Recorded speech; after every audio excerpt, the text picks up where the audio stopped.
Hello guys and welcome back to another video on my channel. Now today's a match reaction. It's Luton Town versus Cardiff. Today I'll be giving you guys my thoughts on the 2-0 home defeat to Cardiff, giving you guys my pre-match, half-time and full-time thought. So before the game, the lineup, I understood it. I knew why we played that lineup.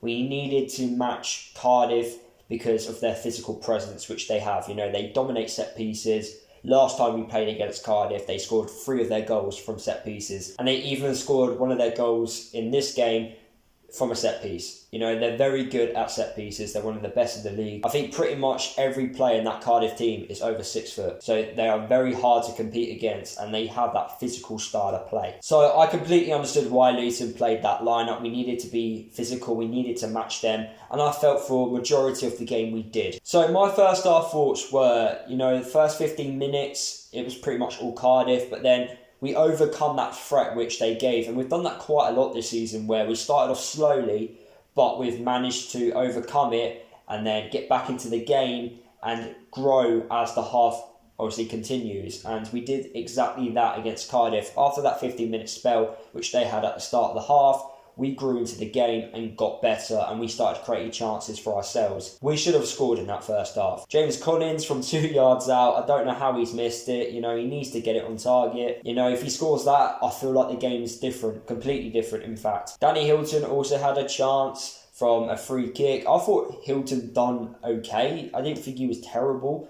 You know, I know he's getting a lot of hate. Every time Hilton plays now, he gets a lot of hate. But then people forget about Collins. It's just, it does drive me insane. You know, both strikers didn't score, so why don't you have a go at both strikers, not just Danny Hilton? Danny Hilton, he does stuff different to Collins. He wins a lot of fouls, where Collins actually commits a lot of fouls. So it's nice to have someone different up top, and it was nice to actually play with 2 strikers for once. Danny Hilton won a lot of fouls, which ended up giving us good set pieces and good areas, which we didn't really take advantage of. Apart from one where Dewsbury Hall managed to test the keeper. But apart from that, that was really it. We had 3 chances in the first half. Out of those 3 chances, we should have scored. But then at half-time, Lockyer and Pearson, they had to come off. Obviously, Lockyer came off about 10 minutes before, but we had to make a change at the back, you know. Berry came on for Pearson and Craney came on for Lockyer.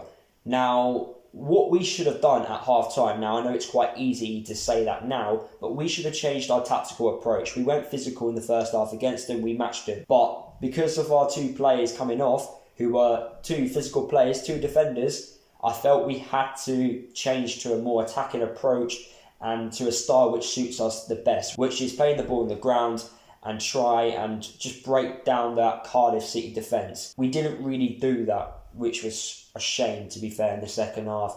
Now, Danny Hilton came off in the second. People are probably glad that that happened. I was actually a little bit disappointed, but what eventually happened when Danny Hilton came off, we put 2 wingers on the pitch, and what those 2 wingers are doing, so Cornick and Ince, crossing the ball into the box to 1 striker. If Danny Hilton was still on the pitch, they would be crossing the ball to 2 strikers. And we just weren't helping ourselves at all, really. We were never going to score, especially how dominant Cardiff are in the air. Surely you would just keep 2 strikers on the pitch. So then when you are crossing the ball into the box, you've got 2 strikers in there, not just the one. Because what happens is Collins gets bullied by 2 Cardiff centre-halves and he has no chance in winning headers against them because of how dominant both players are in the air against Collins. So that kind of didn't really make sense. And then what didn't make sense was bringing on Adebayo on for Collins. Surely you would take a centre mid off, so either Pelly or Dewsbury Hall, and put Adebayo on, so then the 2 wingers are crossing the ball into 2 strikers. Adebayo is 6'4". Why didn't we keep 2 strikers on the pitch? It didn't make sense. And I felt tactically Nathan got it wrong at half-time. He should have changed it. Was bringing on Luke Berry the correct decision for Matty Pearson? I don't think so. What I think he should have done at half-time was take Pearson off because he was injured, bring on the 2 wingers at half-time, so Ince and Cornick came on, but keep Danny on. So he should have taken off Pelly, for example. Looking at the Cardiff goals now, both goals, you know, we should have defended better against them. The first one I was really annoyed with because what happened was we actually cleared the original set piece, I think it was, and then no one was pushing out, and it was just like Dewsbury Hall pushing. Where's Collins? Why are you not pressuring like the strikers? Instead, he stayed back and defended against what was eventually going to happen, which was a cross into the box. And from there, we conceded because we're too slow to react. Wilson has too much time and space outside the area to shoot. And a player of his quality will score those chances because there's a reason why he plays for Liverpool. He's got quality, and to be fair, it was a great finish. But that should never have happened if we, for one, push out from the original set piece, and two, be a lot tighter to your man and don't allow him space and time to shoot. And then the second one, which Cardiff score, it's a poor clearance. It's gone straight to a Cardiff defender who's on the edge of the box. He has a free shot, and that's what happens when you shoot. If you shoot and it's on target, it could go anywhere from a set piece or whatever situation you are on the pitch. It could go anywhere if that ball's going on target. If you're testing the keeper, anything can happen. And what happened, it took a deflection and it went in. Nothing Sluga could do about it. And to be fair, Sluga in this game was brilliant. He's improved so much. He was the best player on the pitch against Cardiff. He managed to keep the score down. He made some really good saves, and fair play to Sluga. But then after we went 2-0 down against Cardiff, we changed that tactical approach, which I was talking about earlier, brought on the two wingers, and then we started playing our style of football. And of course, we are going to get chances. We're 2-0 down at home. We're going to get chances. Cardiff, they don't need to attack, so they're just inviting the pressure for us to attack him. It was always going to happen. We were always going to get chances. And the thing is, when we did have those chances, we still didn't take those chances. Pelly had two in the second half. The first one was very difficult to score from. I think he beat a player and then he hit it with his right foot, just went wide. I don't blame him for that. That was quite a difficult chance to take. But then the second one, he had so much time from outside the box just to touch it and then shoot. He didn't do that. It went wide, Not good enough from Pelly. He needs to get it on target, Pelly's one of my favourite players at the club. He needs to get that on target. There's no excuses for that. And that's the problem with us, We're not doing enough going forward. We're not taking our chances. And if we took our chances, this game would have been completely different. But because we didn't, that's why we lost the game against Cardiff. Just want to point out as well, Cornet looked very good when he came on. He had a very good opportunity in the second half when he beat the player.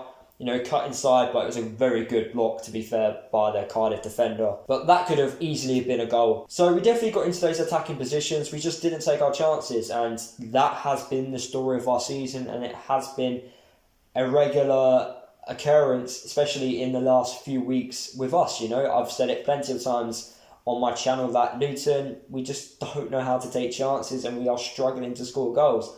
But whether or not you blame Nathan, I don't blame him on players not taking chances. I feel like those chances there, players have to do better. There's no excuses there. But then at the same time, I do blame Nathan in the sense of why at half time did you not completely change the system? Why did you try and keep it the same? Because it was never going to work if Pearson and Lockyer both came off.